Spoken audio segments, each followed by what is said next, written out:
en fait, ce qu'il faut arriver à assimiler, c'est que le management au sens large du terme, c'est une aptitude et c'est pas une reconnaissance due à ton antériorité ou à ta seniorité. Et très souvent, on voit des managers au sens large du terme qui ont été mis là parce que c'est des gens qui ont super bien bossé, qui ont 20 ans de carrière, mais ils sont pas du tout en capacité, ils n'ont pas la posture. Et c'est pas pour les critiquer parce que c'est pas quelque chose. Alors, ok, on peut accompagner les gens, mais pour moi, il y a quand même une part un peu d'inné dans cette volonté, de pouvoir créer ce fameux bon entendement sur un projet ou sur une équipe au sens large du terme. Je m'appelle Bertrand Ruiz et bienvenue sur le podcast CIO Révolution. Si vous êtes curieux de connaître les enjeux organisationnels, les solutions pragmatiques et les réflexions sur la transformation des entreprises qu'ont les CIO français en 2022, vous êtes au bon endroit. Ici, pas de langue de bois, que du concret. Mais avant de commencer, je me présente. Je suis le CEO d'Ersas, une solution web qui permet à la DSI et à la direction générale de partager une vue claire des projets en cours, des décisions à prendre et des priorisations à faire. Vous manquez de temps ? Ersas vous aide à vous focaliser sur l'urgent et l'important. Le besoin en reporting est de plus en plus fort, Ersas génère votre rapport flash décisionnel en un clic. S'il y a un historique fort entre les DSI et les métiers, Ersas va vraiment vous aider à collaborer de manière efficace. Sur ce, je vous laisse avec ce nouvel épisode à la découverte d'une nouvelle façon de faire. Bonne écoute. Bonjour à tous, je suis ravi aujourd'hui d'avoir Sébastien Touvenin qui est l'associé cofondateur de Partim, un regroupement d'indépendants. On va en parler. Et Sébastien, on va parler avec lui pas mal d'un sujet qui lui tient à cœur, qui est la posture dans toutes ces transformations. Et parce qu'il a pas mal creusé le sujet depuis une dizaine d'années. Salut Sébastien. Salut Bertrand, bonjour à tous. Est-ce que tu peux nous dire très rapidement un peu ton parcours? C'est toujours intéressant de savoir d'où tu viens et comment tu en es venu à créer Partim. Et après, on fera un petit focus sur Partim, puisque c'est assez intéressant l'approche que vous avez. Merci en tout cas déjà de m'inviter. Je suis avant tout un passionné d'informatique, hein. Moi, j'ai 44 ans, j'ai un petit peu plus de 20 ans d'expérience dans le métier et j'ai eu la chance d'avoir un parcours assez varié en tant que DSI, mais pas que, hein, sur des fonctions très liées au système d'information, que ça soit dans des PME familiales, des ETI, mais aussi du secteur public et du grand compte, puisque en 2018, jusqu'en 2018, j'étais chez Manpower, j'étais le DSI de Fialio, donc j'ai eu la chance de pouvoir avoir des environnements de taille et de secteurs assez variés. Et en 2019, en fait, avec un associé, un copain plutôt, que je connais depuis une quinzaine d'années, avec qui on a travaillé ensemble, puisque l'association, c'est quand même un engagement fort, qui lui est directeur financier. On a décidé en fait de lancer notre projet entrepreneurial, mais pas juste sur l'idée de créer une entreprise, mais un peu sur la base de deux constats qu'on avait fait au travers de nos quasiment 20 ans de carrière chacun, en fait, qui était la difficulté à obtenir des compétences qui soient vraiment, qui correspondent à nos attentes, que ça soit en termes de tarifs, en termes de planning, en termes de compétences, en termes d'expertise sectorielle, donc tout un tas de critères.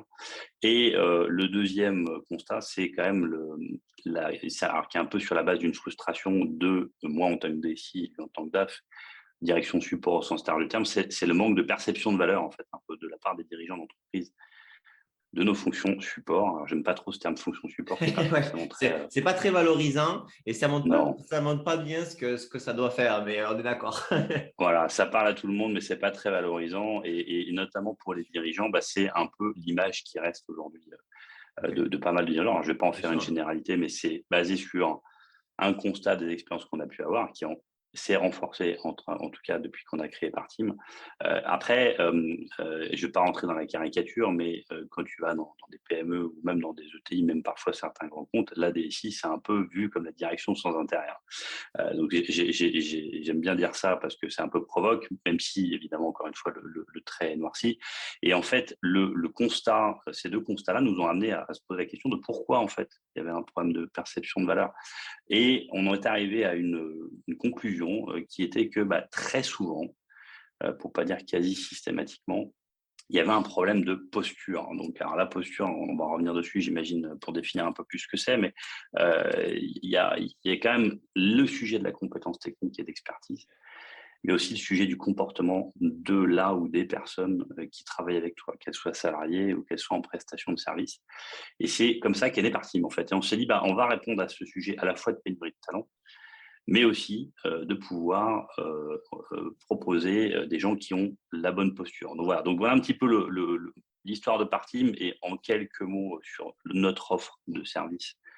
Et ce qu'on propose globalement, c'est des managers euh, dans les fonctions système d'information, finance et RH, qui vont être soit en temps partagé, par exemple pour des PME qui n'ont pas forcément les moyens de pouvoir embaucher un DSI ou la taille critique pour le faire. Ça va être des DSI, des DAF de transition, donc dans le cadre d'un départ, mais également on va intervenir en mode projet, sur du pilotage projet, donc on va y revenir aussi parce qu'il y a le sujet de méthodologie projet, mais pas que, où bah, on va intervenir sur des sujets de croissance externe, sur des sujets de changement de RP et de déménagement de data center. Voilà en quelques mots, et donc on a une communauté de managers indépendants. Donc ça, c'est une particularité et qu'on connaît tous individuellement, mais je reviendrai dessus après.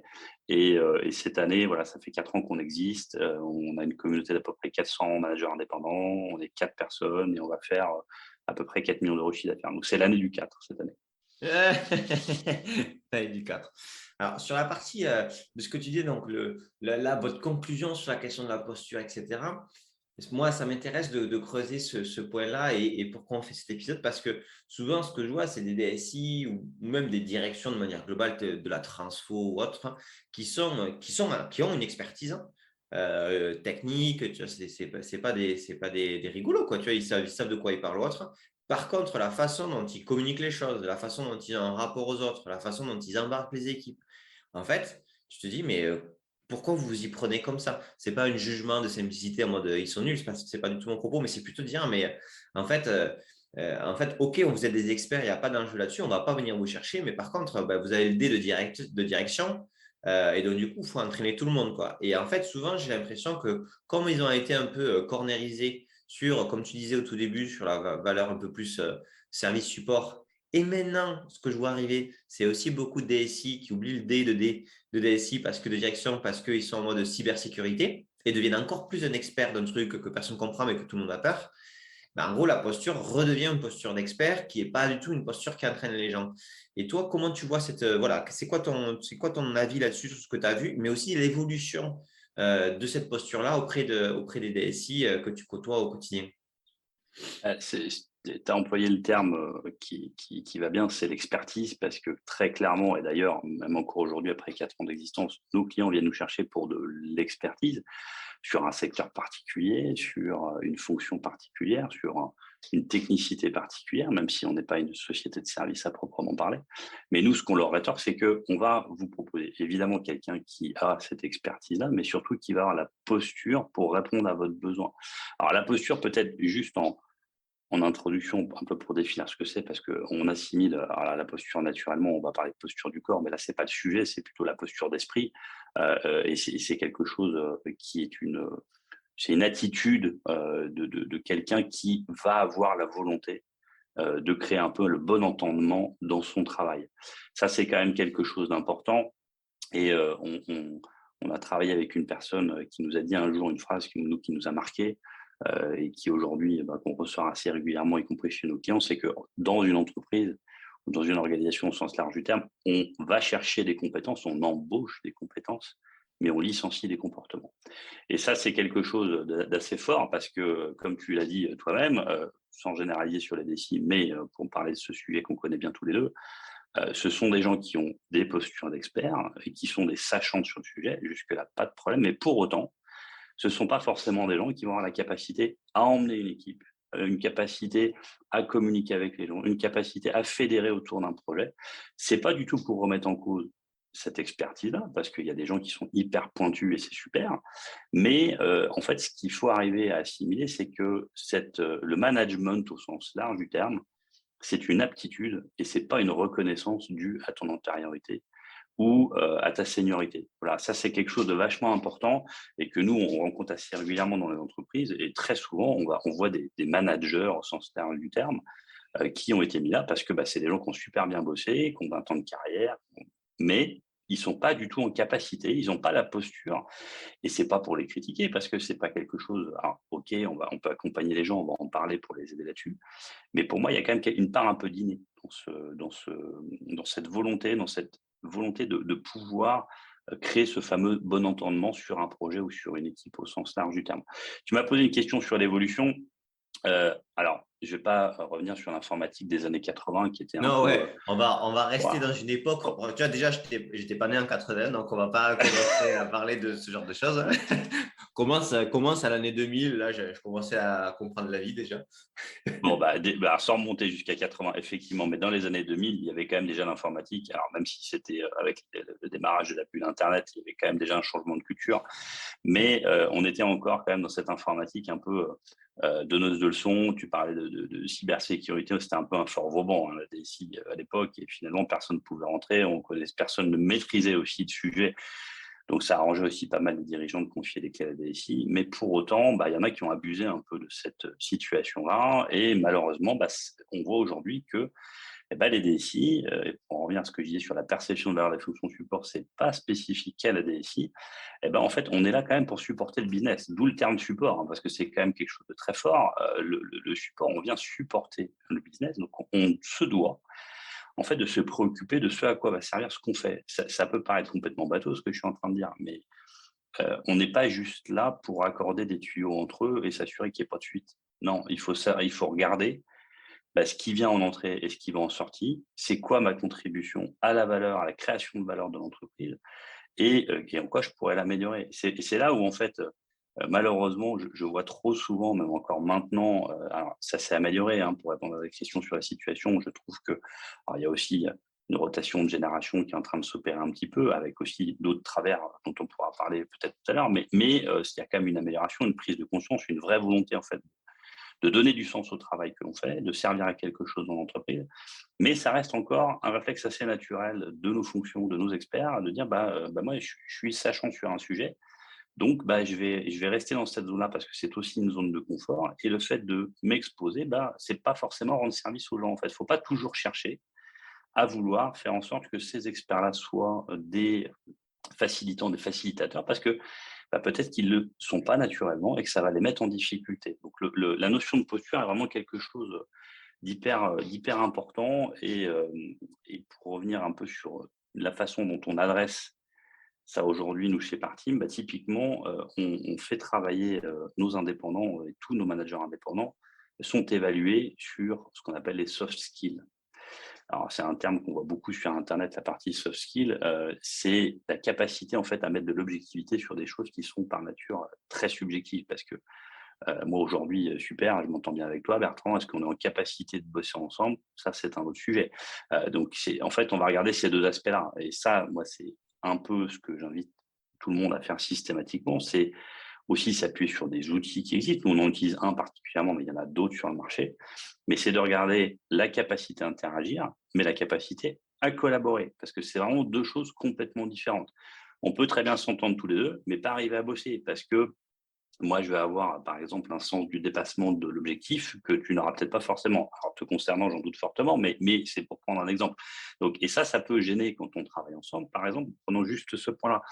Si tu prends 2 personnes qui sont radicalement opposées sur ce sujet-là, il y en a un qui va toujours tirer, l'autre qui va avoir l'impression qu'il est toujours à la traîne, qui va le forcer à aller un petit peu plus loin. Donc, quand il y a des écarts qui sont trop prononcés, attention warning. Après, on ne cherche pas systématiquement à aligner ces aspects comportementaux entre les équipes, mais c'est au moins d'en faire prendre conscience Bien aux sûr. gens et aux clients pour se dire attention là-dessus, Sébastien et Bertrand, ça, vous pouvez peut-être avoir un point de divergence.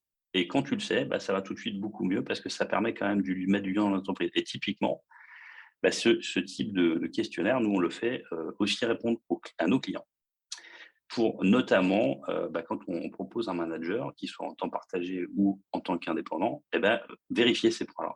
Vérifier l'adéquation. Alors, c'est pas la love machine, hein, comme j'aime à le dire, mais ça permet quand même de soulever certains sujets et d'éviter d'avoir des situations qui peuvent être parfois un petit peu compliquées. Et ok, tu sais, là, on parle donc de managers et de DSI, qui sont un DSI Oui. et souvent manager, bien sûr. Mais bon, les managers ne sont pas forcément dans un poste de direction type Codir ou autre. Ce que je vois qui quand même change enfin, ce qui rajoute de l'ampleur à ce problème-là ou à cet enjeu-là, dans tous les cas, sur la partie DSI, c'est que en fait, on s'aperçoit que il est au cœur de plein de projets transverses. Et que donc, du coup, avant, il y a eu les méthodologies MOME qui se sont adaptées, qui ont copié-collé aussi l'entreprise en disant on va respecter l'organisation d'entreprise. Donc, on va créer des projets transverses de la même manière que nos silos sont faits. Et donc, du coup, on est arrivé à le fait que tous les projets allaient dans le mur parce que la compréhension du besoin, les évolutions, etc., étaient mal gérées. Et de l'autre côté, il y a des DSI qui ont dit, bon, on se met en mode full agile, c'est génial, etc. Mais en même temps, la culture de la boîte, etc., elle n'était pas du tout au rendez-vous. Et que donc, du coup, le niveau de changement organisationnel fort, ce n'est pas que le DSI qui peut le changer, c'est complètement tout le codir qui doit dire, on veut aller dans une forme d'organisation différente. Mais en fait, ce qui se passe, c'est qu'à date, aujourd'hui, le DSI, quand c'est pas aussi clair que ça, la forme d'organisation que l'entreprise va avoir pour les 2-3 prochaines années ou autre, il se retrouve quand même avec une patate chose qui est tous mes projets sont quasiment transverses. Et en même temps, personne ne m'explique ou me dit comment je vais pouvoir ou me donne le mandat d'impliquer les métiers, de changer certaines choses, etc. Et donc, du coup, si le gars ou la personne, la veuf, désolé, le gars, c'est pas bon ça, la personne n'a pas la bonne posture pour vraiment dire, mais en fait, on va embarquer toute l'entreprise de cette manière-là, en fait, tu subis complètement. Et moi, ce que je vois aujourd'hui, c'est que la posture, elle est plutôt subie. C'est-à-dire que y a des contraintes de la direction générale, du RAF, des métiers, des machins, etc. Et pour avoir l'énergie de sortir du quotidien et donc, du coup, proposer une autre façon de faire, c'est quand même difficile. Toi, comment tu vois ça? Est-ce que c'est un constat que tu partages de cette problématique-là? Et comment tu vois des gens qui s'en sortent plus ou moins bien, quoi? Comment ça se passe? Oui, je partage clairement le constat parce que gérer un projet, je ne vais pas t'apprendre ce que c'est parce que c'est quand même ton cœur de métier. Ça reste quand même du bon sens. Il y a des méthodologies, il y en a plein les placards.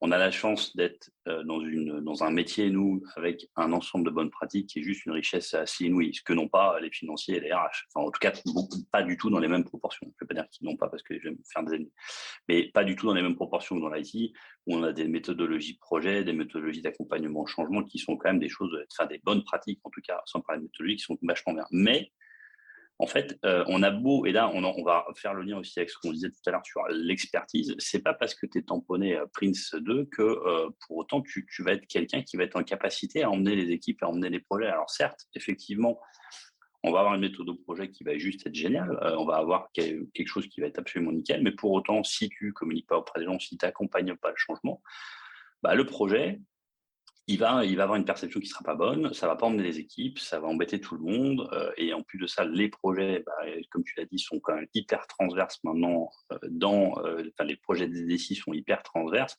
Et puis la DSI reste quand même une direction qui sait mener des projets. Donc naturellement, les entreprises ont plutôt tendance à confier la gestion de projet au DSI, ce qui pour moi n'est pas forcément une mauvaise chose, c'est même plutôt une mauvaise chose, ça va dépendre de la taille d'organisation de la boîte. Mais clairement, il y a un vrai sujet de posture, encore une fois, accompagner ces équipes-là. Et, et ça va dépendre du contexte parce que sur certaines missions, pour prendre peut-être quelques exemples concrets, nous, on est assez souvent en fait appelé par des entreprises sur des événements particuliers, donc qui peuvent être des départs de personnes, qui peuvent être un renfort sur, je sais pas, une croissance externe par exemple, mais ça peut être aussi sur des projets plantés. Donc des projets plantés qui peuvent être pour diverses raisons, mais assez souvent dans les audits qu'on fait, dans les constats qu'on fait, en fait c'est jamais ni blanc ni noir à 100%, c'est jamais forcément que de la faute de l'intégrateur ou de l'éditeur, c'est jamais forcément que de la faute de la DSI, mais au milieu de tout ça, il y a un chef d'orchestre qui a plutôt été un homme orchestre. Donc ça aussi, c'est des choses que l'on constate. Une personne qui va avoir tendance à compenser et à faire tout elle-même. Ça, c'est par exemple un exemple de posture pour moi qu'il faut absolument arriver à faire adapter. Il faut un bon chef de projet. Il doit être aussi dans la capacité à savoir faire et pas que savoir faire. Et ça, c'est quelque chose d'important. Et ça, c'est des choses, nous, qu'on regarde sur justement cette capacité-là. Et tu as beau avoir la meilleure des méthodologies, si tu compenses ce que devraient faire les autres, ça fonctionne pas. Donc nous, on est souvent appelés sur des situations comme celle-là. Et après, Nous, on n'arrive pas avec un bagage méthodo hyper cadré. Honnêtement, encore une fois, je reviens à du bon sens. Si on met du lien, si on met de la communication, si on accompagne le changement, ça se débloque quand même assez facilement. Et si en plus de ça, on a quelqu'un qui est super expert, alors là, c'est top, on a coché toutes les cases. Mais je vais pas dire que l'expertise est en second plan, mais elle est au moins au même niveau que la partie posture, qui est quand même quelque chose de relativement fondamental. Mais elle est fondamentale à toutes les échelles de l'entreprise. Alors, sur les fonctions d'expertise pure, voilà, on pourrait presque s'en passer, mais quand on monte sur les fonctions de middle management ou de management, ça devient clairement indispensable. Et ça, c'est intéressant ce que tu dis sur le 50-50. Les compétences, c'est un prérequis. Tu recrutes un sales, il faut qu'il aime vendre et qu'il sache vendre, c'est sûr. Tu recrutes un responsable commercial. Si lui, c'est pas d'arriver l'équipe, tu sais très bien que tes 10 sales en dessous, ça va pas le faire, quoi. Oui. Du coup, au final, tu vois, sur la partie DSI, c'est un peu la même chose, je trouve. C'est-à-dire qu'en fait, tu recrutes un DSI parce que tu sais qu'il a la compétence technique de comprendre l'ensemble des interactions, les problématiques d'intégration, enfin, tout ce genre, et parler avec ses fournisseurs-là, les prestataires avec qui tu travailles. Mais si le gars, il est tout seul à faire ça et qu'il ne sait pas embarquer l'entreprise, ses équipes, ben, ça ne fonctionne pas. Pour moi, il y a une analogie assez forte sur l'alignement entre, tu sais, en 99, quand Salesforce se crée, ils arrivent avec un logiciel dégueulasse en disant on va aligner le marketing, le support et le sales pour avoir une performance commerciale forte. Mais les gars, quand ils sont allés vendre ça, les gens se foutaient de leur gueule. Ils faisaient déjà des millions de dollars de business, de dollars, tu vois. Ils n'ont pas attendu d'avoir Salesforce pour le faire. Mais ce qu'ils ont trouvé, c'est que le désalignement était hyper important dans la non-performance. Et en fait, aujourd'hui, il y a des désalignements entre direction générale, tout ce qui est solution IT, projet IT et les métiers. Et en gros, la personne qui doit aligner un peu tout ça et qui est un peu le pivot de tout ça, ça reste le DSI. Pourtant, on va d'abord favoriser à fond, par exemple, est-ce qu'il y a une compétence cybersécurité pour ne pas embaucher un SSI en plus parce que ça coûte cher. Sauf que en fait, le gain total, c'est du dé de direction. Et il est quand même dingue sur le fait que ton entreprise, elle arrive à faire des projets qui fonctionnent dans les temps et qui répondent aux besoins du client, qu'ils soient internes ou externes. Et ça, aujourd'hui, est-ce que tu vois, toi, dans les nouvelles, les nouvelles directions générales qui te contactent, etc., une prise de conscience qu'ils ont vraiment besoin d'un directeur versus un expert, ou encore, même si tu disais qu'il venait bien sûr pour l'expertise à base, ou est-ce que ça reste encore un peu mitigé? Alors, nous, on n'est pas identifié, comme je te le disais, sur la partie expertise, mais aujourd'hui, on est sollicité par les entreprises. Alors, je ne sais pas si c'est une prise de conscience réelle, mais il y a quand même un fait aujourd'hui, c'est cette fameuse pénurie de talent dont on parlait tout à l'heure. Ouais. Et je dirais que pour nous, c'est un accélérateur de prise de conscience, un catalyseur, parce qu'on a très souvent des dirigeants de PME notamment qui nous contactent. Encore un, il n'y a pas longtemps, qui est un industriel local qui est assez connu. Et en fait, ils se posent naturellement la question de se dire, tout le monde ne se pose pas la question, mais là, on parlait de prise de conscience, on est en plein dedans. Est-ce que j'ai besoin de quelqu'un à temps plein sur cette fonction-là? Parce que avant, il y avait quelqu'un à temps plein, en fait, c'est dans le cadre d'un départ. Et est-ce que j'ai besoin de cette fonction-là à temps plein, ou est-ce que je vais plutôt prendre quelqu'un d'un niveau un peu supérieur? Quand je dis un niveau supérieur, c'est pas du tout condescendant quand je dis ça, mais c'est quelqu'un qui va amener de la hauteur de vue, qui va amener un peu ce pilotage, ce que doit amener tout DSI, parce que le DSI, c'est comme ça, c'est quand même sa mission principale. Et à l'inverse, muscler, staffer les équipes opérationnelles. Nous, en tout cas, c'est la recommandation que l'on fait. Alors, quand on dit ça, évidemment, on est intéressé, puisque là, on ouvre le marché du temps partagé, qui est quand même ce sur quoi nous, on se positionne en partie. Mais clairement, nous, c'est ce qu'on recommande aujourd'hui aux clients. Il vaut mieux avoir un chef d'orchestre à temps partagé qui va vous amener la hauteur de vue, qui va donner du cadencement, du rythme, avec une bonne posture, qui va présent codir ou pas présent codir, je dirais presque, pour moi, c'est un non-sujet, mais qui va vraiment être là sur la création de valeur. Et à l'inverse, il faut muscler les équipes au niveau opérationnel et au niveau expertise. C'est ce qu'on constate aujourd'hui. Alors, nous, c'est notre conviction, sans être un dogme, mais c'est vraiment notre conviction. Mais les dirigeants commencent à prendre conscience de ça, mais un peu aussi forcés par cette fameuse pénurie de talent, parce qu'ils n'arrivent pas à embaucher non plus. Ok. Donc, il y a une prise de conscience qui est liée on va dire, au marché des talents, et donc du coup, tu t'adaptes aussi à la réalité de ce que tu peux recruter. Et est-ce que tu penses que tout l'enjeu, tout le côté là 2015, alors c'était sur des grosses structures, mais ça quand même, ça, c'est une communication qui porte même sur les PME. Tu sais, on recrute un CDO parce que le DSI n'est pas au niveau, et en fait le CDO il arrive à rien faire parce qu'il n'a pas les mains sur l'IT et qu'il promet monts et merveilles, mais en fait tu peux pas faire abstraction du legacy et de la façon dont tu fais. Est-ce que tu penses que tout ça aussi a joué sur le fait de dire, en fait, on a essayé de contourner plein de fois le DSI, ça fait 15 ans qu'on essaie de contourner le DSI d'une manière ou d'une autre, hein. Bon, à un moment donné, il va falloir que le DSI lui change, en fait, pour qu'on ait la bonne personne pour l'organisation. Est-ce que tu penses, tu vois, qu'à un moment donné, on arrive à un moment donné où il y a eu les solutions de contournement testées, si on arrive à une limite où en gros on dit, bon, maintenant, il y a des DSI, faut vraiment switcher. Enfin, absolument. Enfin, je ne peux que partager ce que tu viens de dire. Alors, même si je reste aussi convaincu que le DSI, c'est pas l'homme à tout faire, enfin, même si on a beaucoup de qualités, on a le droit de se gargariser un petit peu dans nos métiers. C'est pas pour autant qu'on sait absolument tout faire. Tu prenais l'exemple du CEO. Je pense que oui, effectivement, à l'origine, il y a quand même peut-être un problème de posture chez certaines personnes, mais le digital est quand même un environnement très particulier avec une expertise pour le coup très particulière. Donc, on pourrait peut-être dans certaines entreprises assimiler ça de la shadow IT parce que la shadow IT, on en voit partout. Mais cette shadow IT, pourquoi elle a été créée? Parce que les DSI, sans parler du CIO, les DSI sont restés dans leur fort Vauban.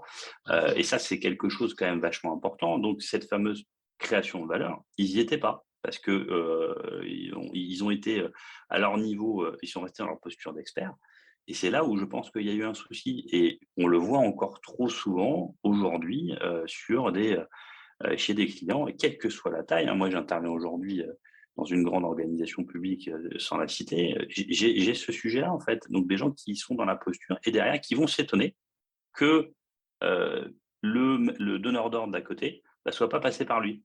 Ah bah oui, mais il n'est pas passé par. Bah oui, mais forcément, tu avais fermé ta porte. Donc, ça, il risque pas de passer par toi. Mais ça, cette shadow IT, c'est une maladie que l'on connaît tous, mais on est quand même, et là je parle en tant que DSI, on est quand même en partie responsable de ce phénomène. Il n'est pas arrivé complètement par hasard. Hein. Ouais. Et non, mais super intéressant. Sur la partie, tu sais, posture, donc tu disais que tu faisais attention, mais bien sûr, à ce que la personne, elle avait, comment elle se comportait, comment elle a marqué les équipes, etc.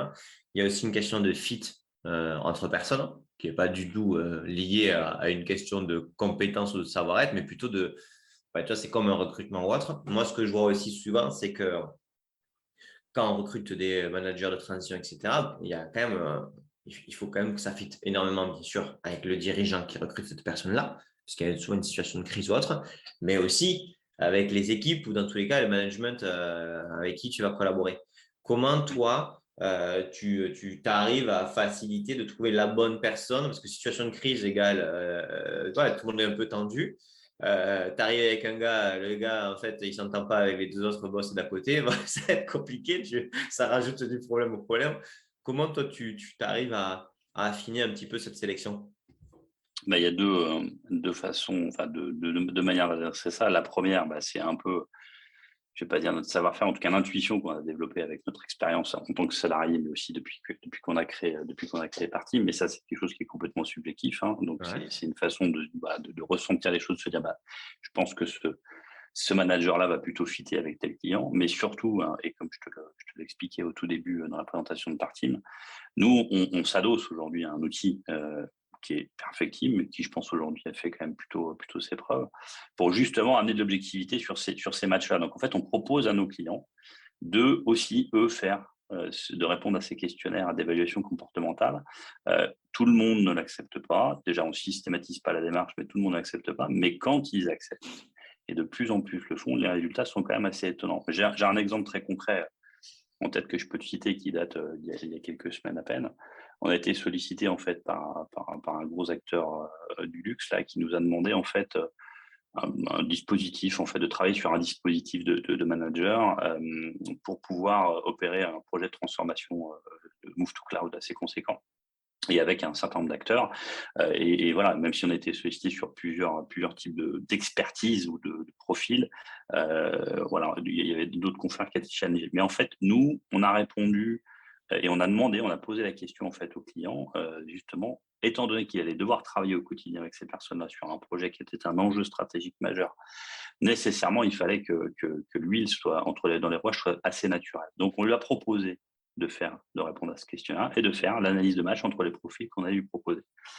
Et ben, en fait, alors l'analyse de match, on l'envoie après l'entretien, hein, parce que sinon, il y a un biais qui s'opère assez Bien sûr, ouais. naturellement, mais c'est en fait le ressenti de nos clients. Alors déjà, la démarche les surprend, et ça, je pense que c'est un vrai différenciant que nous, on veut généraliser dans toutes les démarches de profil que l'on propose. C'est un vrai différenciant, et le ressenti de nos clients, bah, en fait, se traduit quand même assez naturellement dans les analyses qui sont faites, et encore une fois sur les deux aspects, hein, l'interaction et la collaboration. Évidemment, idéalement, il faudrait coller sur les deux. Ça, c'est le duo gagnant. Mais parfois, il vaut mieux avoir une interaction peut-être un peu moins bonne, mais avoir une collaboration qui va être plus forte, parce que on est là pour bosser et pas forcément que pour interagir. Mais il faut idéalement avoir les deux. Et ça, c'est quelque chose qui est assez bien apprécié et qui met de l'objectivité. Et c'est une démarche qu'on voit assez peu souvent. Nos confrères, je ne connais pas beaucoup de confrères qui font cette démarche-là ou cette approche-là. On le voit beaucoup dans les grosses boîtes. Moi, quand j'étais chez Manpower, voilà, on a passé plusieurs analyses, plusieurs tests qui nous permettaient de nous positionner. Ça, c'est super intéressant. Bah ouais. Mais dans d'autres organisations, on le voit que trop peu souvent et quasiment jamais sur la prestation externe. Ça, c'est Bah quand même ouais, ouais. quelque chose aussi à noter. Sauf que nous, entre guillemets, ce que l'on vend, c'est encore une fois des compétences, mais c'est surtout des postures. Donc, ce sont des personnes. Donc, c'est de l'humain. Pour moi, c'est pas juste un TJM. Ça fonctionne pas comme ça. Nous, on n'est pas dans le body shopping. Donc, c'est vraiment quelque chose sur lequel on a vraiment axé une grosse partie de notre savoir-faire. Ok, non mais c'est cool. Et, euh, et en fait, du coup, là, ce que tu dis, c'est, en fait, toi, tu regardes, bon, tu sélectionnes des gars sur une expertise. Donc, c'est parce que, bon, ça, on peut l'appliquer autant, comme on dit, à la prestation externe que globalement, quand tu recrutes quelqu'un à un poste de direction. Tu as un gars, il a une expertise, ok, ça, c'est le check. Sinon, ce gars-là, tu le Oui. rencontres. Ensuite, tu analyses sa posture par rapport aux autres, par rapport à l'organisation, par rapport aux gens. Est-ce qu'il est leader? Est-ce qu'il embarque les équipes? Est-ce que c'est important Mm. pour lui? Moi, je vois beaucoup de DSI. Et franchement, en plus, tu vois, je fais un podcast dessus, j'en parle quand même pas mal. Donc, j'apprécie les gens, tu vois. Sinon, je ne ferais pas Mm. ça. Mais par exemple, sur le côté, tu sais, on parle de posture. Moi, aucun DSI me dit, je suis pas partenaire des métiers. Mais quand je creuse sur qu'est-ce qu'ils mettent réellement en place pour créer du lien, faire des trucs cool, créer une communauté interne transverse, etc., la majorité du temps, ça reste pauvre. Donc, du coup, quand toi, tu challenges la posture, j'imagine que tu cherches des exemples, des choses précises. Qu'est-ce que vous avez mis en place dans ce type de situation-là? Comment vous avez fait? Comment vous avez réussi à retourner la situation? Comment vous avez réussi à travailler avec le marketing? Et ce genre de choses. Et j'imagine que ça doit être assez discriminant, ce genre de questions à date. Et comment quand tu parles avec eux, comment tu évalues la réalité de leur posture et pas juste le fait de définir, de dire que je suis partenaire business partner métier, que je suis quelqu'un qui embarque les gens. Comment tu creuses ça? C'est une vraie question parce que il y a le on et il y a le off. Et c'est clair qu'en entretien, on va essayer de challenger quand même beaucoup nos managers sur cet aspect-là. Après, ils veulent dire ce qu'ils veulent nous en dire, hein, évidemment. Après, encore une fois, l'expérience que l'on a, et voilà, après 25 ans à encadrer des équipes où tu arrives à identifier quand même quelques curseurs. Encore Bien une sûr. fois, c'est pas binaire, mais c'est comme ça qu'on va essayer d'évaluer. Mais je reviens entre guillemets à l'outil dont je parlais tout à l'heure, qui lui est quand même quelque chose de très fort pour aussi mettre de l'objectivité là-dessus, parce que même s'il va te dire j'ai mis en place des comités, j'ai mis en place, je sais pas, une salle de management visuel, une Obeya Room pour gérer les projets, c'est super, c'est top. Mais ça, encore une fois, si je prends l'exemple de l'Obeya Room, très bonne idée, ou pas, ça va dépendre du contexte. Euh, on est encore une fois sur de l'expertise. Si tu l'animes pas ton Obeya Room, personne va aller dedans, personne n'ira mettre des idées. Donc, on en revient à l'histoire de la posture, et c'est le meilleur moyen d'évaluer, c'est de travailler avec la personne, hein. C'est comme quand on s'associe avec quelqu'un, si tu veux vraiment voir un peu comment il travaille, tu es obligé de bosser avec lui une première fois pour t'en assurer. C'est pour ça que nous, notre communauté, elle est encore relativement restreinte, hein. Je parlais de 400 managers, ça peut paraître beaucoup. On a des confrères qui en ont des milliers. Nous, on n'est pas un aspirateur à CV. On veut connaître les gens justement sur leurs qualités et leurs défauts, parce que en fonction du contexte client, ça va pas forcément ça va pas forcément bien matcher. OK. Et, et du coup, toi, aujourd'hui, quand donc tu valides la posture, enfin, tu fais, donc tu objectives ta façon d'essayer d'évaluer la posture, tu as bien sûr ton feeling et ton expérience. Et le step d'après, après tout ça, ça va être, j'imagine, le fait de dire, ben, en fait, a posteriori, comment ça s'est passé dans l'entreprise, hein, réévaluer ce type de posture-là. Et, Oui. et donc, du coup, d'aider la personne à grandir là-dedans, si elle a envie, bien sûr, parce que enfin, c'est un apprentissage au quotidien.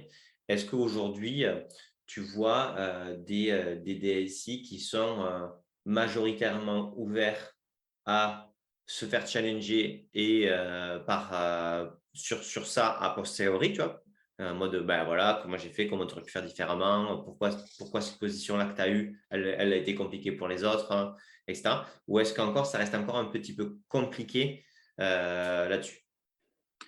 Alors ici, je vais te donner, 2 niveaux de réponse en fait. Ça va dépendre de qui vient la demande, si ça vient du dirigeant ou si ça vient du DSI lui-même.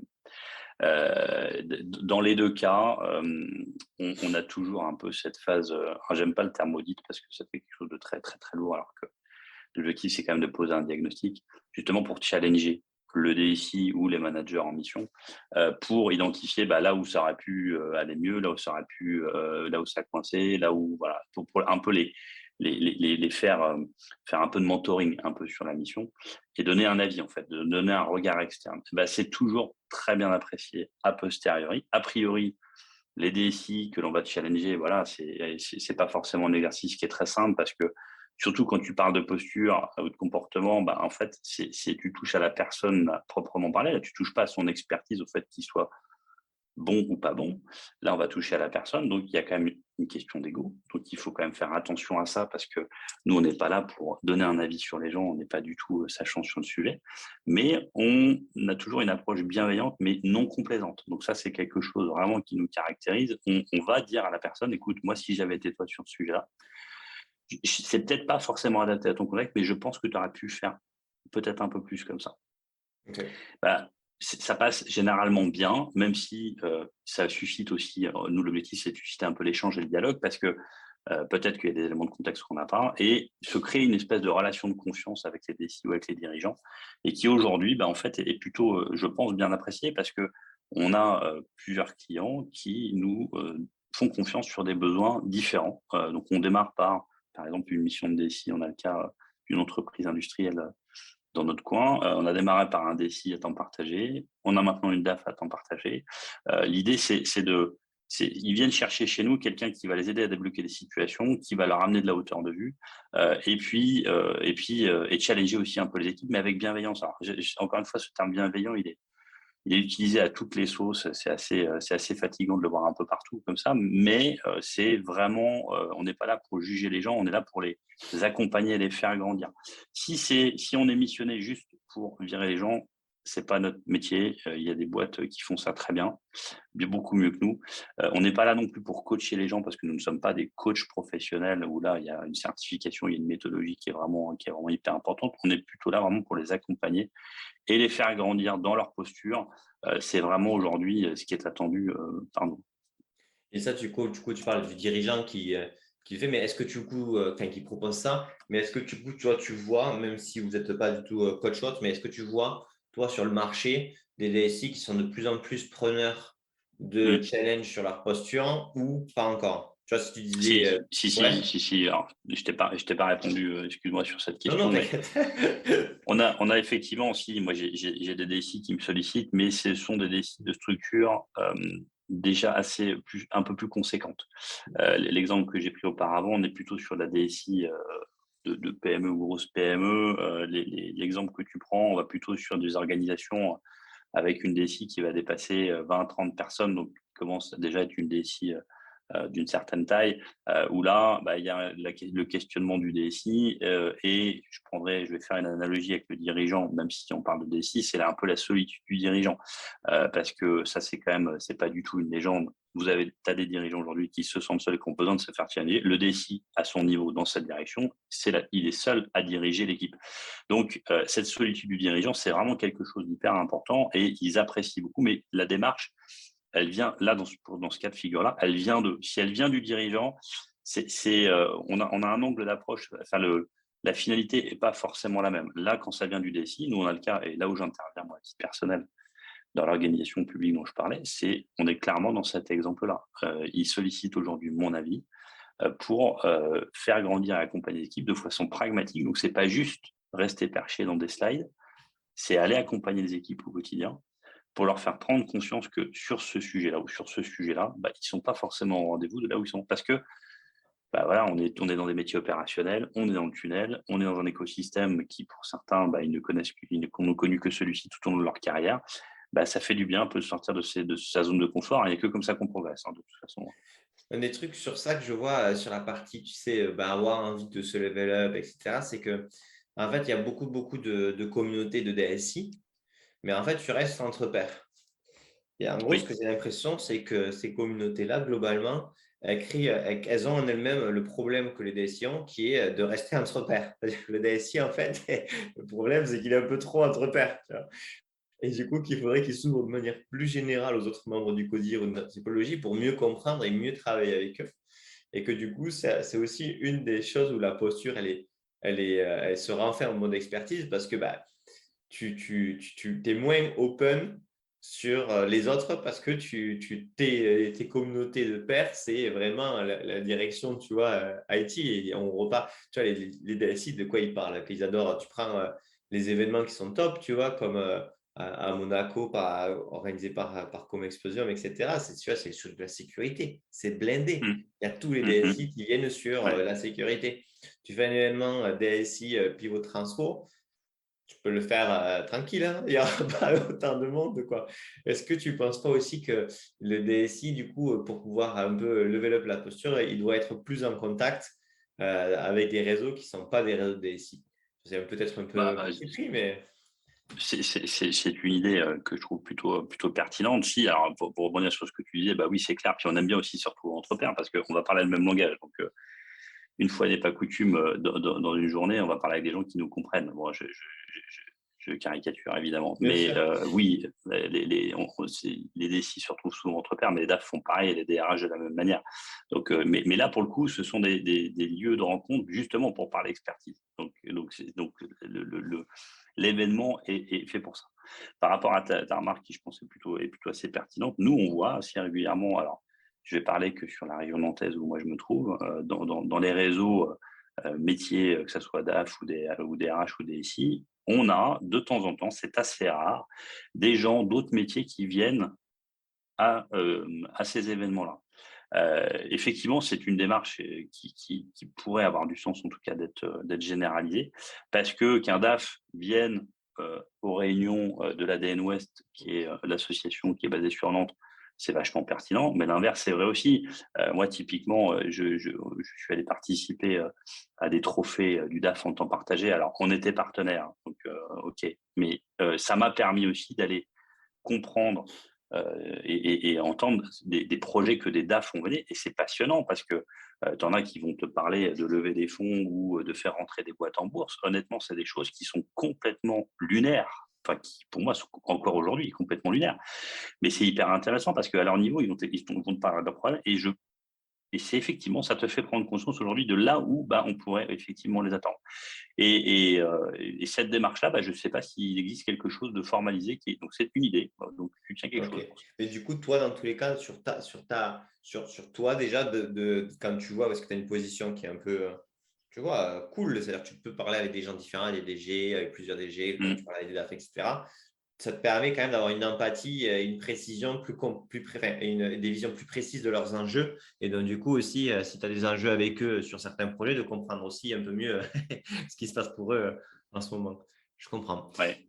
Et aujourd'hui, toi, si on doit tracer un petit peu là les prochaines années, pas forcément en 10 ans, mais tu vois, dans 2, 3, 4, 5 ans, comment tu vois les choses évoluent. Tu as d'une part un marché de l'IT qui est en train de se resserrer de ouf parce que de toute façon, les besoins sont Mm. tellement plus importants. Voilà.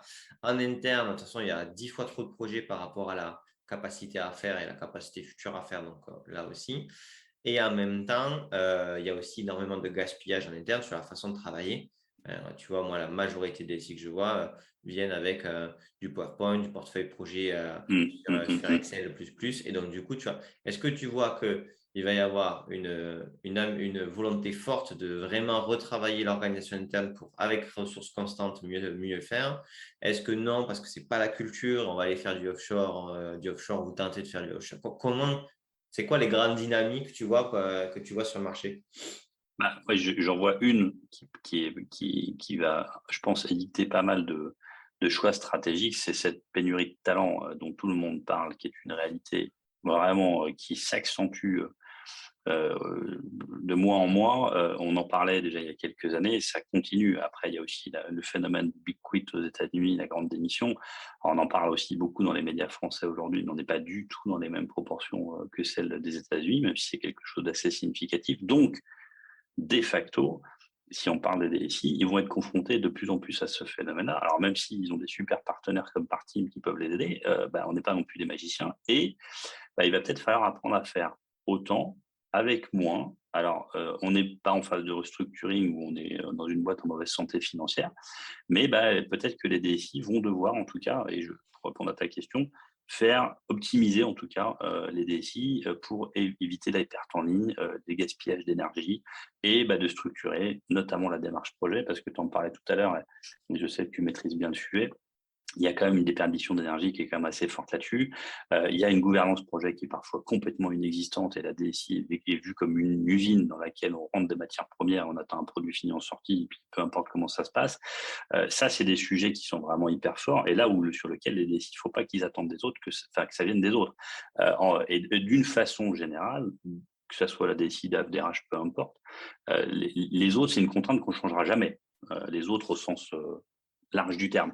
Oui, bien sûr. C'est à nous d'être acteurs de cette partie-là. Et la gouvernance projet, la gestion du portefeuille projet, elle est absolument clé, quelle que soit la taille de l'organisation, parce que il va falloir aussi apprendre à dire un non, mais l'argumenter et donner du feedback, de la visibilité. Et ça, pour moi, ça fait aussi partie des choses. Et voilà, il y a des outils très bien qui existent comme Ersas, hein, tu ne me diras pas le contraire, mais l'idée, c'est quand même d'apprendre aussi à gouverner ses projets parce que l'outil, c'est pas lui qui va dire non. Ça Non, va être à nous de le clairement. faire. En gros, sur ce que tu dis, et ce que je trouve intéressant, c'est le fait de dire, en fait, d'une manière ou d'une autre, le marché fait qu'on va devoir mieux choisir les projets. Et pour les mieux les choisir et que ce soit bien vécu, il va falloir pouvoir vraiment en discuter. Oui, Et en discuter de manière transverse, transparente. Ça ne pourra pas être juste sur un copil tous les 2 mois ou au moment des budgets parce qu'en fait, des nouveaux projets, il y en aura tout le temps, des priorités, il y en aura tout le temps. Et donc, du coup, il y a quelle est la manière, quelle posture du coup, et qu'est-ce que je peux mettre en place en tant que DSI pour créer une communication fluide et structurée en continu avec les diverses parties prenantes pour qu'il n'y ait pas de frustration dans les choix et les non-choix, enfin, et les choix positifs et négatifs qui sont faits, parce que sinon, en fait, tu es sur un terrain miné, quoi. Tu vas prendre tout c'est le tout temps à fait cher ça. parce que dans tous les cas, tu vas créer de la déception en continu. Et du coup, dès que tu arrives en poste, après tes 6 mois de grâce, c'est fini. Ouais, c'est tout à fait ça. Il faut mettre du liant et être. Et le business as usual, ça n'existe plus en fait, hein. C'est aujourd'hui, les entreprises, elles ont besoin d'avancer, elles ont besoin de réadapter le marché. Et puis là, on a parlé de la DSI, mais on peut parler aussi des contextes internationaux, des pénuries de matières, donc qui font qu'aujourd'hui, les dirigeants d'entreprise ont besoin de revoir leurs décisions 15 fois dans la semaine.